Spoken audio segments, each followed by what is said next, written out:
सद्गुरू coaching क्लासेसच्या YouTube चॅनलमध्ये आपल्या सर्वांचे सहर्ष स्वागत। आजच्या व्हिडिओचा विषय आहे बहुपदींचा भागाकार। याच्यावर ऑलरेडी एक व्हिडिओ अपलोड झालेला आहे। त्यामध्ये आपण एकपदीने बहुपदीला म्हणजे मोनोमियलनी पॉलिनॉमियलला कसं डिवाइड करायचं हे पाहिलं होतं। तर आजचा भाग आहे बायनोमियल किंवा ट्रायनोमियलनी पॉलिनॉमियलला कसं डिवाइड करायचं, म्हणजे द्विपदी किंवा त्रिपदीने एकपदीला बहुपदीला कसं भागायचं हे आपण या व्हिडिओमध्ये पाहणार आहेत। प्रॅक्टिस सेट आहे, प्रॅक्टिस सेट 10.2 मधलं गणित क्रमांक 6 निवडला आहे। ऍक्च्युली वरचे 5ही गणित खूप सोपे आहेत। 6वं आणि 7वं गणित परीक्षेला वारंवार विचारलं जातं आणि जास्त मार्काला विचारलं जातं, म्हणून याचा व्हिडिओ आपण करत आहोत। बर, आता गणित मी बोर्डवर लिहिले। गणित आहे a⁴ minus a⁴ plus a² minus a plus 1 divide a³ minus 2। बर, या गणितामध्ये सगळ्यात पहिली गोष्ट म्हणजे आपल्याला ज्याला भागायचंय, जो डिव्हिडंट आहे ते उतरत्या क्रमाने पाहिजे, म्हणजे प्रमाण रूपात पाहिजे। स्टँडर्ड फॉर्म मध्ये बघा, a⁴ minus a⁴ plus a² minus a plus 1। हा बघा उतरत्या क्रमाने, इथं चौथा घात आहे, इथं तिसरा आहे, इथं दुसरा आहे, इथं शून्यवान आणि इथं संख्या आहे। परंतु आपल्याला जो आपला भाजक आहे म्हणजे आपला जो डिवायझर आहे तो काय आहे, तो प्रमाण रूपात दिलेला नाहीये। मग आपल्याला हा प्रमाण रूपात काय करायला लागेल, याचं रूपांतर करायला लागेल। प्रमाण रूपात रूपांतर करायचं म्हणजे a³ अधिक 0a वर्ग अधिक 0a वजा 2। बघा काय केलंय मी याच्यामध्ये, आपल्याला घन दिला होता, घन नंतर आपल्याला डायरेक्ट संख्या दिली। जर आपण इथे एखादी संख्या घेतली आणि याला आपण याने गुणलं आणि डायरेक्ट याने गुणलं तर आपण दुसरी जी संख्या आहे ती चुकून इथे येऊ शकते। मग ती हे अवॉइड करण्यासाठी आपण काय केलं, इथं प्रमाण रूपात लिहून इथं 0a वर्ग आणि 0a इथं घातला, म्हणजे तिसरा, दुसरा, पहिला आणि 0 घात। आपण भाजकाला काय केलं, डिवायझरला स्टँडर्ड फॉर्म मध्ये लिहून घेतलं। बर, आता भागाकार करायचं म्हणजे काय करायचं, फक्त पहिल्या पदाचा विचार करायचा। समजा या a⁴ ला a³ नी डिवाइड करायचं। काय करायचं, साईडला पहिल्यांदा काय करायचं, आपली पहिली टर्म किती आहे, किती पाहिजे आपल्याला, a⁴ पाहिजे। मग काय करायचं, पूर्ण भागाकार करायच्या आधी साईडला म्हणजे एका कच्चं काम करायचं की a⁴ ला a³ नी डिवाइड करायचं। तुम्ही म्हणता मॅडम इथं तर 3, 4 आहेत, मग a³ नीच का करायचं, कारण फक्त पहिल्या पदाचा विचार करायचा। याचं पहिलं पद आणि याचं पहिलं पद भागाकार केल्यानंतर तुम्हाला माहिती याचं उत्तर किती येणार, a येणार। कसं, कारण हे 3 आणि ह्या 4 मधले 3 गेले, राहिलं किती, a। आता या a नी आपलं जे भाजक आहे, म्हणजे भाजक काय आपला, a³ अधिक 0a वर्ग अधिक 0a वजा 2 याला गुणायचे, बरोबर। मग आता हा a कुठे येणार आपला, वरती, कुठं, भागाकार मध्ये, क्वोशंट मध्ये। या a नी या पूर्ण 4 संख्येला गुणायचं, म्हणजे इथे मुद्दामून लिहिलंय मी, हे मागं कच्चं काम आहे। a नी a³ गुणलं, a⁴ कोणत्याही संख्येने 0ला गुणलं, उत्तर काय येतं, 0a³ इथं 0a वर्ग आणि हा वजा 2a। बघा a नी a³ गुणलं, हा 1 होता आणि हे 3 होते, 3 आणि 1 किती झाले, 4। हा 1 आणि हे 2 किती झाले, 3। हा 1 आणि हा 1 किती झाले, 2। म्हणजे घातांकाची बेरीज झाली, पण 0 तसंच राहिले। ह्या पदांना खरं तर काही किंमतच नाहीये, पण हे घ्यायचे का, तर आपल्याला इकडे कन्फ्युजन होऊ नये की आपल्याला a⁴ नंतर डायरेक्ट 2a कुठं लिहिणार, आपण इथं मध्ये काहीच नाही लिहिणार, तर ते दिसायला छान दिसत नाही आणि आपल्याला कळत नाही। आपण जर चुकीच्या ठिकाणी लिहिलं तर तुम्हाला माहितीये, जर चल सारखे नसतील, चलाचा घातांक सारखा नसेल तर बेरीज किंवा वजाबाकी होत नाही। घोडागाडव म्हणतो आपण त्याला, एक वेगळं एक वेगळं, त्याची आपण बेरीज किंवा वजाबाकी करू शकत नाही। मग हे प्रॉपर त्याच जागेखाली यावं म्हणून आपण काय केले, 0a वर्ग आणि 0a घेतलेला आहे। बरं बघू, आता आपण गुणाकार ऑलरेडी केलाय, आपल्याला उचलायचा आहे आणि याच्या खाली टाकून द्यायचं। येणे याला गुणल्यानंतर जे उत्तर येणार आहे ते हे आहे, a⁴ अधिक 0a³ अधिक 0a वर्ग वजा 2a। आता तुम्हाला लक्षात आलं असेल की मी हे मध्ये का घेतले 2 पद, कारण बघा आपण जर नुसतं हे घेतलंच नसतं, जर a नी a³ गुणलं असतं, a⁴ आला असता, a नी -2 ला मल्टिप्लाय केलं असतं, मध्ये काहीच नसतं आलं 2 ठिकाणी, डायरेक्ट इथं उत्तर येणार होतं। चुकून तुम्ही ह्या प्लेसच्या ऐवजी इथं जर लिहिलं असतं तर तुमचं पूर्ण गणित चुकलं असतं। त्यामुळे आपल्याला गणित प्रमाण रूपात लिहावंच लागतं, आवश्यक असतं की प्रमाण रूपात गणित लिहून घेणं। बर, सगळ्यात महत्वाचं म्हणजे काय की आपण भागाकार करताना आपण वजाबाकी करतो आणि वजाबाकी करताना दुसरं ब्रॅकेट जे आहे ते काय होतं पूर्ण बदलतं, म्हणजे आतले सगळे साईन बदलतात. प्लस आहे तर काय होणार मायनस मायनस, आणि हा मायनस आहे तर काय होणार प्लस. बघा इंटिजर मध्ये शिकलोय आपण keep change rule. Keep change rule मध्ये काय असतं की पहिला कीप दुसरा चेंज. बर, आता वजाबाकी करायची. वजाबाकी करताना बदललेल्या चिन्हाचा विचार करायचा. a⁴ मायनस a⁴ काय झाला 0. कोणत्याही संख्येमध्ये शून्य मिळवला काय किंवा वजा केला काय काही फरक पडतो का? हे दोन्ही आहे तसेच येणार. -a³ आणि हा +a². फक्त आपण नावाला घेतले, ते दिसायला पाहिजे, टर्मच्या खाली टर्म आली पाहिजे, पदाच्या खाली पद आलं पाहिजे म्हणून घेतले. आता वजा +2a मधून a गेला, काय राहिला -a. आता इथं आलो आपण. आता आपल्याला पुढची संख्या घ्यायची आहे, तर पुढची संख्या घेताना तुम्हाला काय सांगितलं होतं मगाशी मी की याचं पहिलं पद आणि याचं पहिलं पद याचा भागाकार करायचा. याचं पहिलं पद काय चिन्ह सकट a चा घन, आणि आपल्याला कशाने डिवाइड करायचंय a च्या घनाने. आता बघा a चा घन गेला -1 आले. किती आले चिन्ह सकट लिहायचा किती आले, हे मायनस साईन तसंच ठेवायचं आणि काहीच नाही म्हणल्यावर काय असतो 1 असतो. म्हणजे इथे आपला पुढचा भागाकारामध्ये काय येणार -1. आता ह्या -1 नी आपल्याला ह्या पूर्ण भाजकाला काय करायचंय मल्टिप्लाय करायचंय. a³ + 0a² + 0a - 2. आता फक्त चिन्ह बदलणार, हा प्लस काय होणार -a³ हे -0a² हे प्लस, इथं पण मायनस, काही फरक पडत नाही तसा, -0a आणि मायनस मायनस प्लस. इथं मात्र फरक पडतो कारण हा आपल्याला याच्या खाली लिहायचा इथे. बघा वरून इथं काय आला होता 1 आला होता उरलेला. आता इथं काय लिहिलं आपण, हे जे गुणाकार करून जे उत्तर आलं -a³ -0a² -0a आणि +2. बघा पदाच्या खाली पद आले, सारखे पद आले, स्वरूप पद आले की नाही, लाईक टर्म्स आले खाली. का आल्या कारण आपण 0 घेतल्यामुळे. आपण डायरेक्ट नसतं घेतलं तर काय असतं हे आणि हे उत्तराला तुम्हाला कन्फ्युजन पडलं असतं की हा 2 लिहायचा कुठं, नंबरच्या खाली नंबर, याच्या खाली हे काहीच नाही म्हणून 0.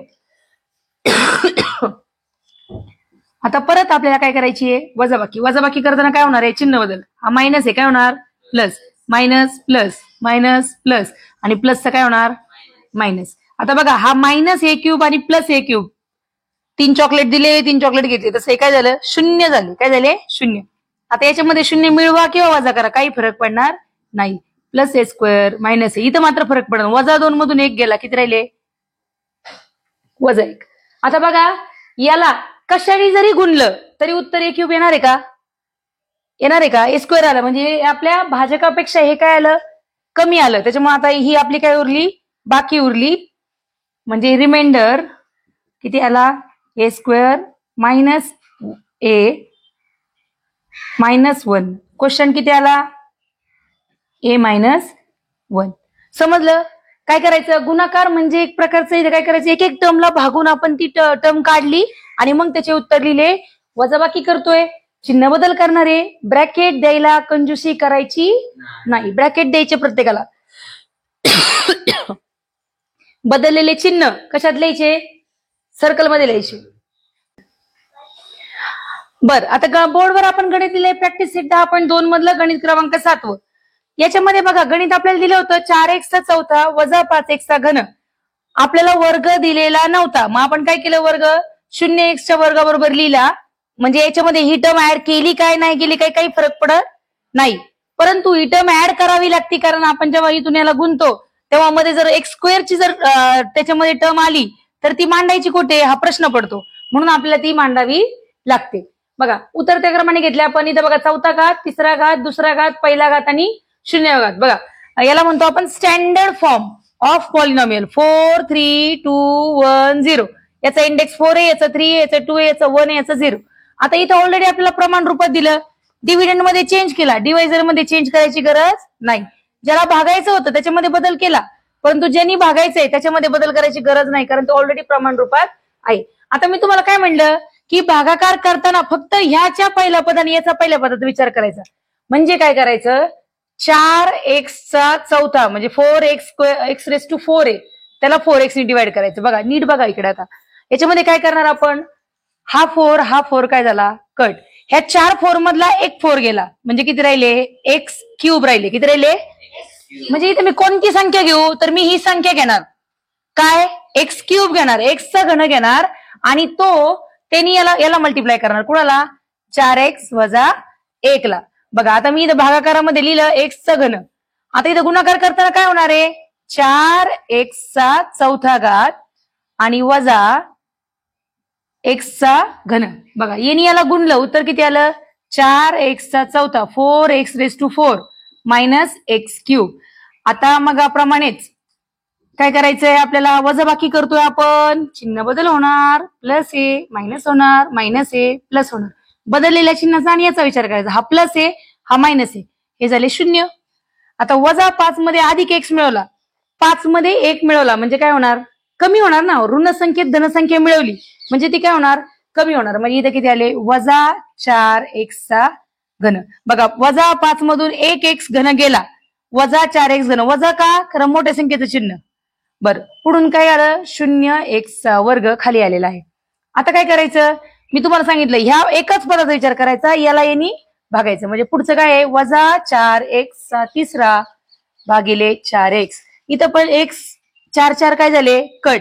ह्या 3x मधून 1x गेला म्हणजे किती राहिले वजा x वर्ग राहिले. किती राहिले वजा x वर्ग राहिले. आता मी काय करणार वजा x वर्ग कुठे घेणार इथे म्हणजे ह्या वजा x वर्गनी मला जो भाजक आहे म्हणजे 4x वजा 1 याला मल्टिप्लाय करायचं plus minus minus 4x² minus minus plus x². बरोबर हे माझं काय आला गुणाकार करून जे उत्तर आले ते आले ते कुठे लिहिणार मी इथे. बघा आपल्याला कच्चं कामच जास्त करायचं इथे करताना आपलं म्हणजे इथं काहीच आपल्याला करायचं नाही. आपण जे हे मनातल्या मनात पण करू शकतो. जर तुम्ही खूप प्रो झाले तर तुम्ही हे मनातल्या मनात पण करू शकता आलं लक्षात. परंतु तुम्हाला सगळ्यांना समजावं की मी काय केलंय त्यासाठी मी काय केलं हे बोर्डवर मांडलेलं आहे.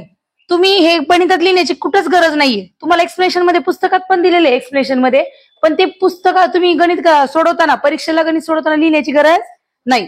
ते तुम्हाला समजण्याकरता दिले. मी पण ते तुम्हाला समजण्याकरताच दिलेलं आहे. 4x चा घन आणि अधिक x वर्ग. बरं आता आपण वजाबाकी करतोय म्हणजे दुसरं ब्रॅकेट अख्खा बदलला मायनस होतं काय झालं प्लस प्लस होता काय झाला मायनस. आता बघा वजा 4 मधून अधिक 4 गेले 0 झालं. आता बघा याचं बदललेलं चिन्ह घ्यायचा याच्यात 0 मिळवा नाही मिळवा काय फरक पडत नाही पण बदललेलं चिन्ह काय आहे वजा x वर्ग. आता इथे 0 खाली आला होता इथे काय येणार आहे आपले 7 खाली येणार आहे वजा 7x. आता बघा तुम्ही म्हणता मॅडम आता हा x वर्ग आणि हा कशाने जरी गुणलं तरी इथं काय येणार नाही हे येणार नाही वजा x वर्ग येणार नाही कारण इथं 4 आहे इथं 4 नाहीये. तर काय करायचं ह्या केसमध्ये बघा तुम्ही भागाकार करून दाखवते मी तुम्हाला. आपल्याला पूर्ण भाग द्यायचा या गणिताला आणि बाकी आपल्याला संख्येमध्ये काढायची बरोबर. मगाशीच्या गणितात पण आपण करू शकलो असतो परंतु आपण ते केलेलं नाही. बघा आता आपण काय करणार आहे वजा x वर्गला 4x नी भागणार बरोबर. आता जाणार काय आहे 4 तर जाऊ शकत नाही. हा x वर्ग आणि ह्या 2x मधला एक x गेला म्हणजे राहिले किती वजा x/4. आपण हे अपॉन मध्ये घेणार आहे फ्रॅक्शन मध्ये गणित करणार आहे. मग वर काय घेतले आपण मायनस x/4. बरं हे इथं आपलं उत्तर कळालं पण आता आपलं महत्वाची स्टेप राहिली ना काय राहिले मल्टिप्लिकेशन राहिले. यांनी याला गुणायचे आपल्याला म्हणजे वजा x/4 गुणिले 4x वजा 1 यांनी याला गुणलं. बघा आता यांनी याला गुणल्यावर वजा 4x वर्ग आणि हा 4 तसाच राहील म्हणजे इथं काय झालं हा 4 आणि हा 4 गेला उत्तर किती आलं इथं x वर्ग आणि यांनी याला गुणल्यावर वजा वजा अधिक x/4 म्हणजे उत्तर आलं वजा x वर्ग अधिक x/4. काय आलं उत्तर हे बघा मी गुणाकार करून दाखवला. हे 4 4 कट होणार वजा x आणि वजा x वजा x चा वर्ग आणि वजा संख्येने कोणत्याही संख्येला वजा 1 ला गुणलं तर मायनस मायनस प्लस x/4 आली. तीच संख्या आली फक्त चिन्ह बदललं कारण हे निगेटिव्ह आणि हे निगेटिव्ह आणि आता आपण करतोय काय तर मल्टिप्लिकेशन करतोय. मग मल्टिप्लिकेशन करताना मायनस मायनस प्लस होतं. हे आपलं काय आलं इथं खाली लिहायचं आलं. पण आता बघा इथे गंमत काय झालीय इथे एक घोडा झालाय आणि एक गाढव झालाय म्हणजे एक पूर्ण संख्या आहे आणि एक अपूर्णांक आहे. बर आता आपण वजाबाकी करणार आहे चिन्ह बदल होईल. हा प्लस झाला हा मायनस झाला.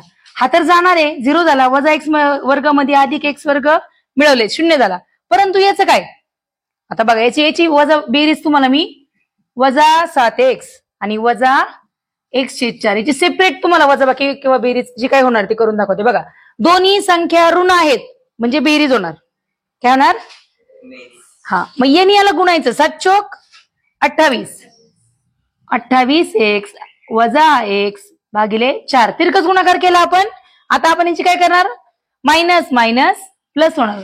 29x/4 येणार. म्हणजे ह्या दोघांची वजाबाकी केल्यानंतर उत्तर किती आलं? वजा 29x/4. वरून राहिल्या उरला सुरला एक काय आला? खाली आला. इथपर्यंत सगळ्यांना कळालं? तुम्हाला हे कळालं नसेल कदाचित बऱ्याच जणांना. परत एकदा सांगते. इथं काय केलं आपण? जेव्हा आपण इथं संख्या घेतली होती तेव्हा एक पूर्ण संख्या आणि एक अपूर्णांक याची वजाबाकी करताना काय करतो आपण? याने याला गुणतो. 7 चोक 28 वजा 28 आणि वजा x किती झाले? वजा 29/4 झालेले आहेत. समजले इथपर्यंत? आता आता बघा इकडेच पुसते मी कारण मला पुढचं स्टेप्स करायच्यात ना. आपल्याला फक्त संख्या बाकी म्हणून आली पाहिजे. तर बघा वजा 29/x भागिले 4 ला मी 4x ने भागणार आहे. काय करणार आहे? 4x ने भागणार आहे. बघा आता बघा भागाकाराच्या खाली भागाकार आलाय. या आपण मध्ये संख्या आली. हा कुठं जातो? शेजारी जातो. याच्या कुठं जातो? बघा वजा 29x/4 गुणिले 4x. बर x काय झाला? कट. आन्सर किती आलं? -29/16. मग आता हे -29/16 कुठे लिहायचे मला? -29/16 इथे लिहायचे. बघा आता ह्या -29/16 ला मल्टिप्लाय करायचंय 4x वजा 1 बरोबर. याने याला मल्टिप्लाय केलं. बघा करून दाखवते. -29/16 मल्टिप्लाय बाय 4x मुद्दामून ब्रॅकेट मध्ये घेते करून दाखवते. आणि याने याला मल्टिप्लाय केलं मायनस मायनस प्लस 29/16 आली. इथं बघा काय होणार आहे? 4 ने भाग जाईल. 4 1 4 चोक 16. उत्तर किती आलं? वजा 29x वजा 29x/4 आलं. म्हणजे आपल्याला हे जिथं अपेक्षित होतं ते उत्तर आलेलं आहे. आणि याचं उत्तर आलंय 29/16. म्हणजे हे आपलं गुणाकार केल्यानंतरच बघा यांनी गुणायचंय आपल्याला. हा इथं लिहिला मी. ह्या दोघांचा गुणाकार इथं करून दाखवला. बघा -29/16 मल्टिप्लाय बाय 4x -1 गुणाकार केल्यानंतर उत्तर किती आलं? -29x/4 आणि पुढे आलं 29/16. बघा आता इथं आपण सबट्रॅक्शन करतोय म्हणजे काय होणार? Minus minus plus plus minus minus हा जाणार शून्य होणार. आणि आता बेरीज किंवा वजाबाकी होणार कोणाची? वजा 29.16 अधिक 1 बरोबर. आता याच्यामध्ये काय होणार? 16 1 16 वजा 29 तसेच आणि 16 1 16 खाली किती आले? 16. 29 मधून 16 गेले राहिले किती? वजा 13/16. म्हणजे आपली बाकी उरली वजा 13/16. मोठ्या संख्येत चिन्ह द्यायचं. मोठ्या संख्येला चिन्ह काय आहे? मायनस. म्हणून आपण आन्सरला संख्या दिलं मायनस. संपलं आपलं गणित. बघा क्वेश्चन किती आला? क्वेश्चन आला x³ -x² -x/4 -29/16 आणि आपल्याला रिमाइंडर फक्त संख्या पाहिजे होती. मग संख्या किती आली? -13/16. अशा प्रकारे आपलं गणित संपलं. थोडंसं कॉम्प्लिकेटेड होतं मान्य करते मी. काय करायचं? आपल्याला विचार करायचा नाही. हे सगळं विचार मनातल्या मनात करायचंय. परंतु तुम्हाला समजावा, तुम्हाला करता यावं म्हणून आपण हे केलं. तुम्ही मागच्या पानावर करू शकता, रफ वर्क मध्ये करू शकता किंवा कडेला पेन्सिलने केलं तरी काही प्रॉब्लेम नाही. पण हे समजून घ्या कारण पुढच्या वर्षी 9वी ला गेल्यावर परत पॉलिनॉमियल आहे. पॉलिनॉमियलची ऍडिशन, सबट्रॅक्शन, मल्टिप्लिकेशन, डिव्हिजन सगळं आहे परत. त्यामुळे खूप महत्वाचं आहे कारण प्रत्येक गोष्ट आपण जेव्हा शिकतो तेव्हा तो पुढे काहीतरी त्याच्यावर बेस असतं. तुम्ही बेरीज वजाबाकी 2री 3रीला शिकले, 4थी 5वीला शिकले.